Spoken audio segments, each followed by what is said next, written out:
Welcome everybody to our next session. We are delighted to welcome today Dr. Marlon Simmons, who is a professor in adult learning and the Associate Dean of Graduate Programmes at the Workland School of Education in the University of Calgary.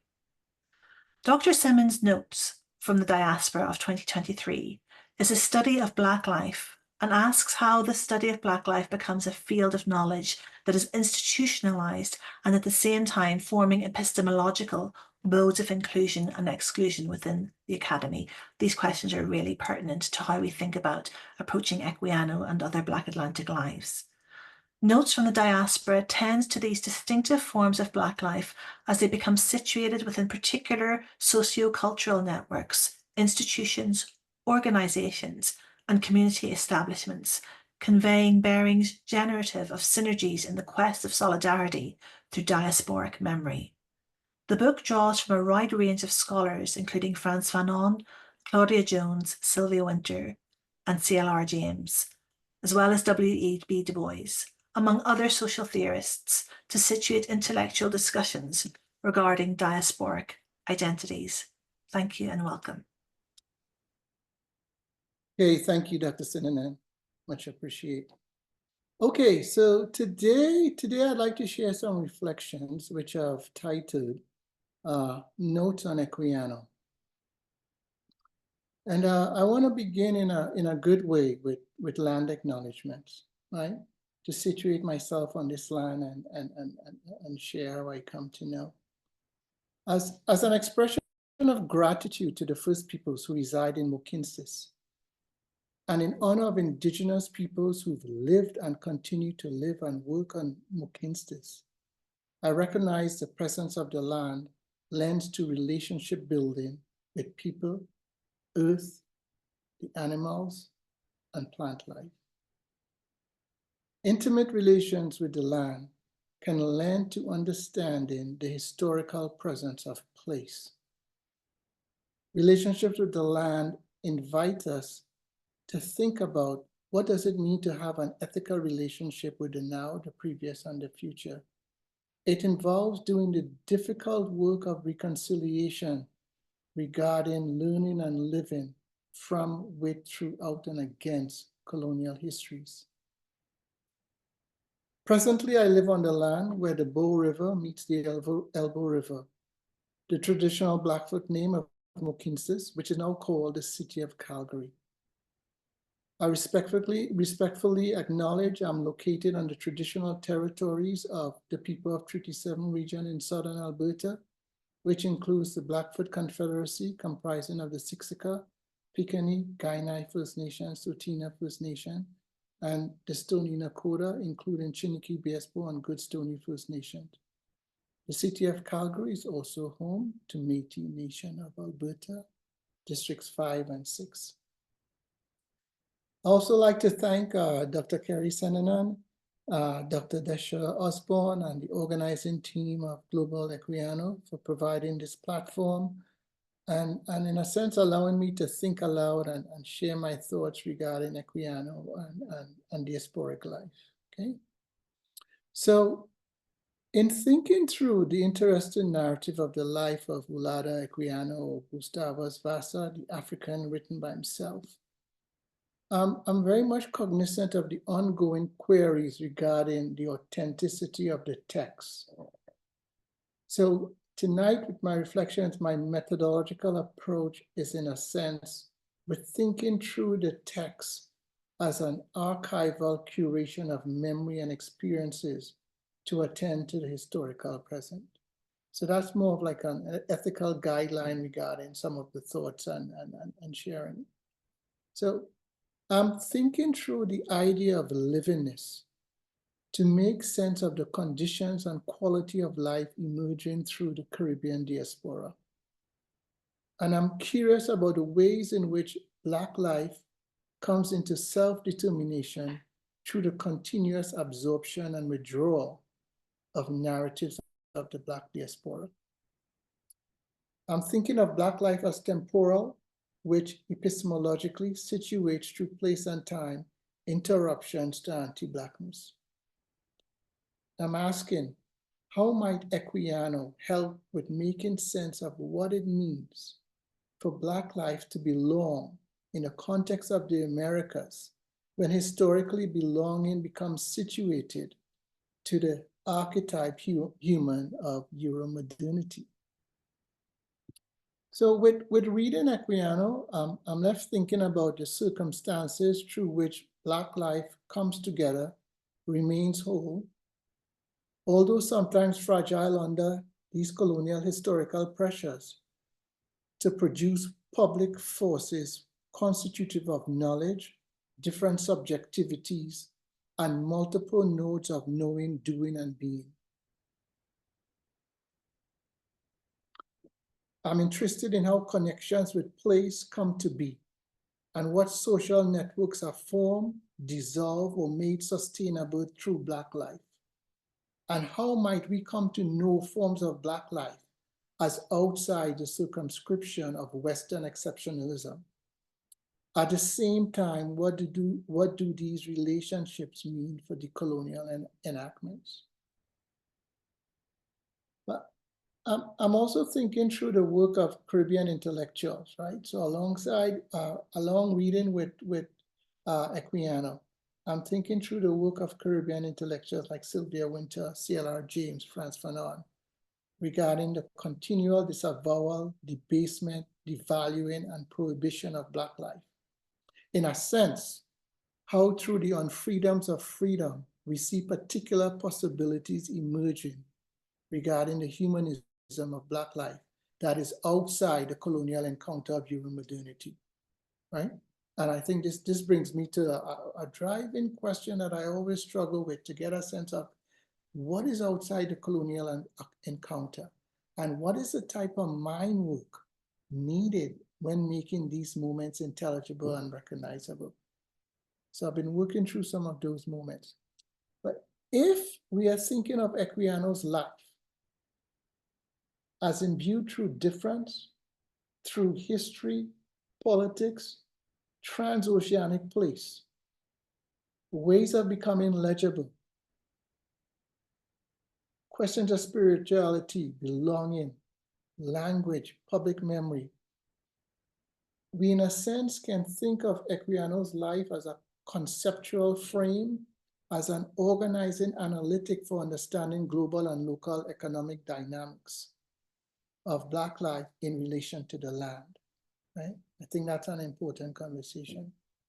Given Equiano's transoceanic relationship with the land, I'm working through questions such as, well, how do Black diasporic movements come into ethical relationships with the land and indigenous peoples, right? What constitutes responsible belonging and responsible responses to colonial histories? And how do we write with and teach through these difficult and subjugated knowledges in ethical and generative ways?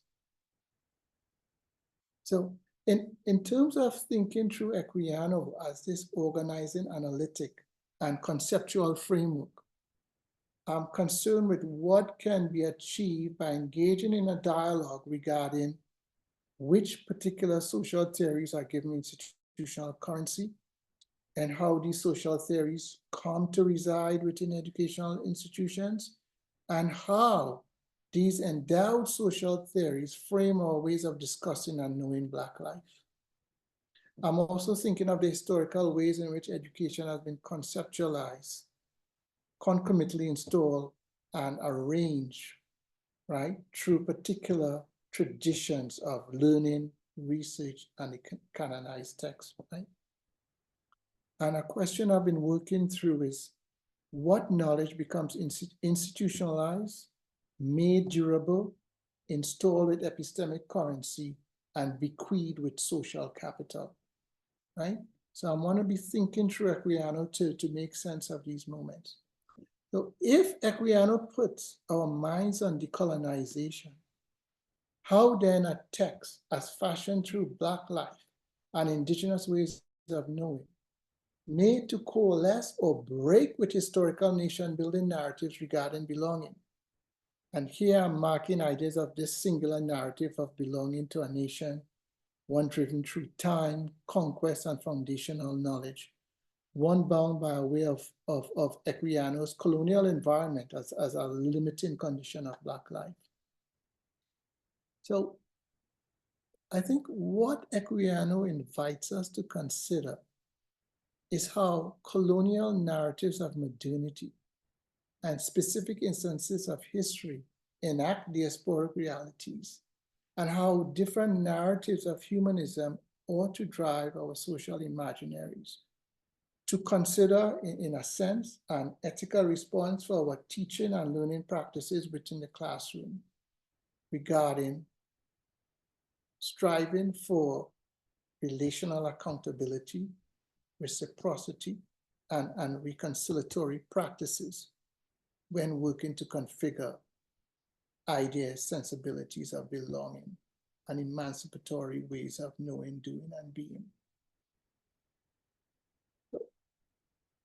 Perhaps when talking about belonging, we ought to think about place or relationship with the land and how we arrive and come to know the self through these ongoing colonial narratives scripting the nation state and engendered through curricula and programs of study, right?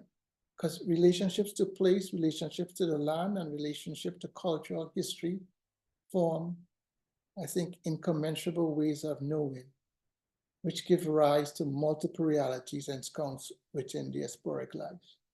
So in thinking of the colonial thought and Caribbean diasporic life, I'm suggesting to think through Equiano's work in relation to the historical present.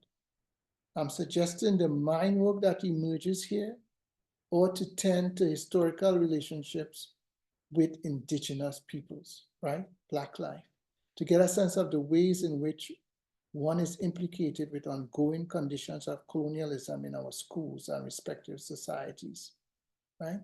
And this type of hermeneutic work also brings us to questions about the processes involved when disentangling the continuities of colonization and the distinct methodological and pedagogical approaches we can call on.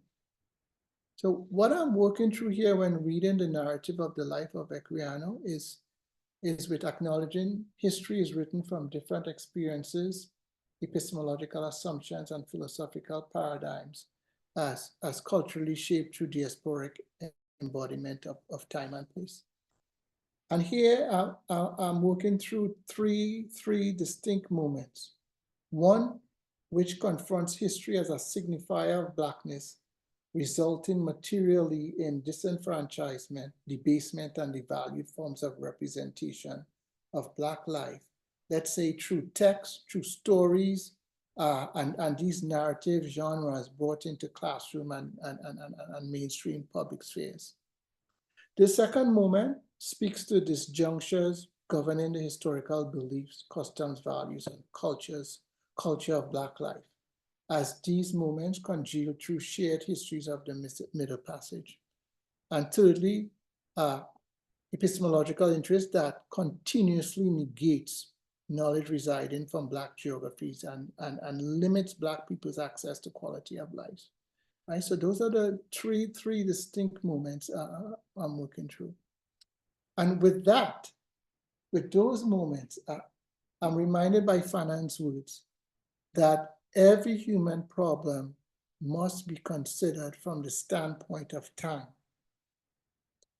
to consider the temporal, right? So if I'm considering this temporal as a guiding framework, I'm thinking of how diasporic ways of knowing congeal to form meaningful roots, to think about how place, time, location of the Black self, questions of power and knowledge, can work to inform our imaginaries regarding social and educational change, right?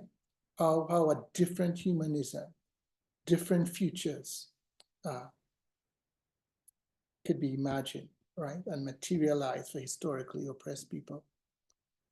What I'm insisting on is valuing and making present the breadth of culture in Black life and the necessity for culture to act as a hermeneutic mode that can address past, present, and future possibilities for global diasporic realities.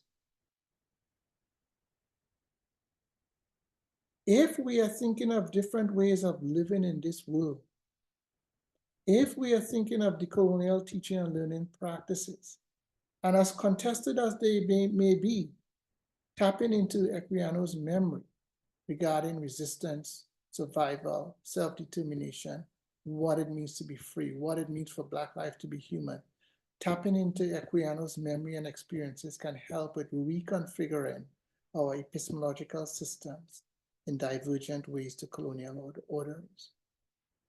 So Equiano brings to the fore an account of coloniality that hinges on relational approaches to history, right? And to me, that's a diasporic sensibility, right? About how we come to know the self, how we come to situate the self, right?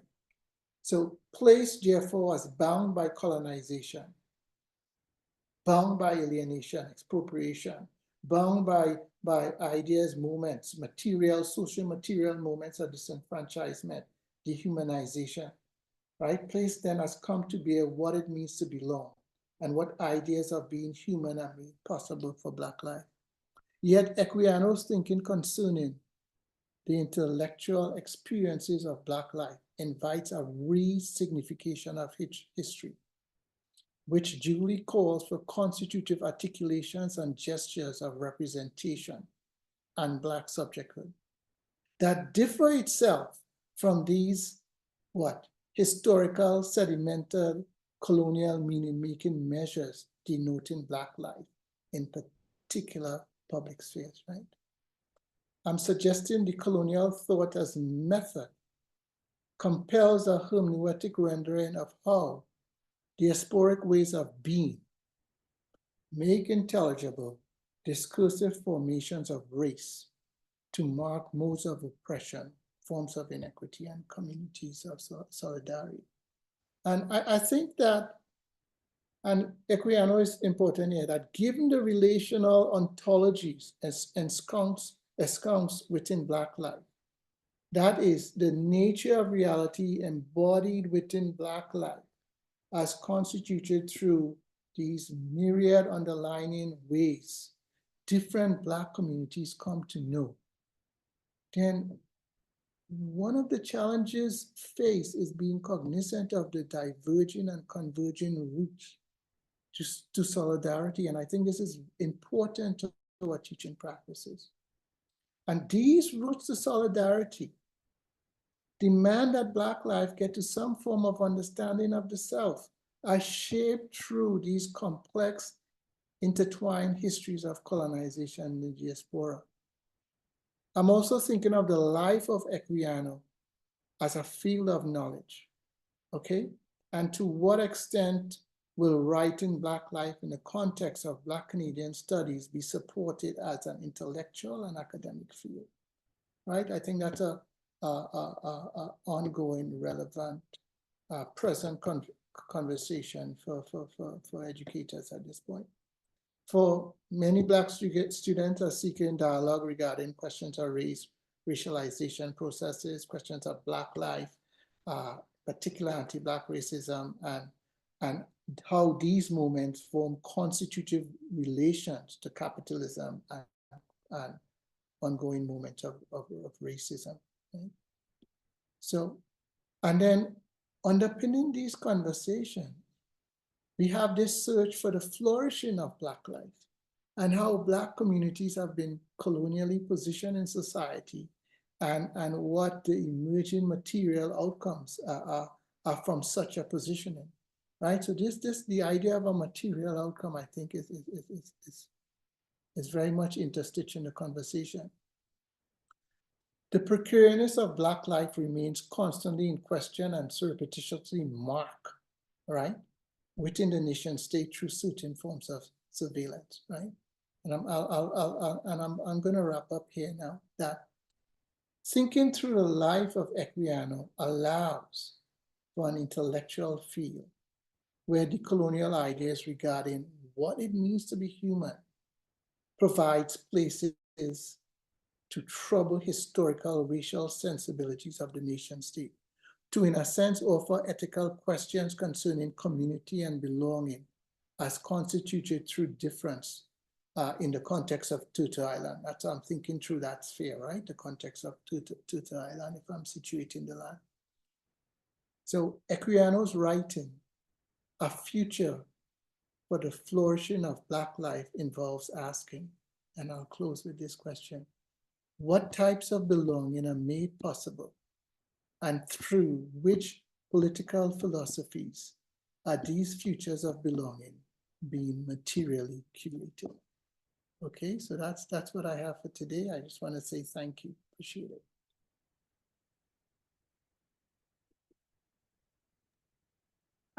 Thank you so much, Dr. Simmons, for that incredibly rich. It's almost you captured so much of what the aims of this global Equiano are, to free Equiano from the sedimentation of coloniality and the disciplinarity of colonial history, to free him from surveillance, but not just him alone, to free other questions of what it means, as you say, to be human via thinking of Black diasporic life. So thank you so much. Thank you. Thank you, Dr. Sinanan. Much appreciated.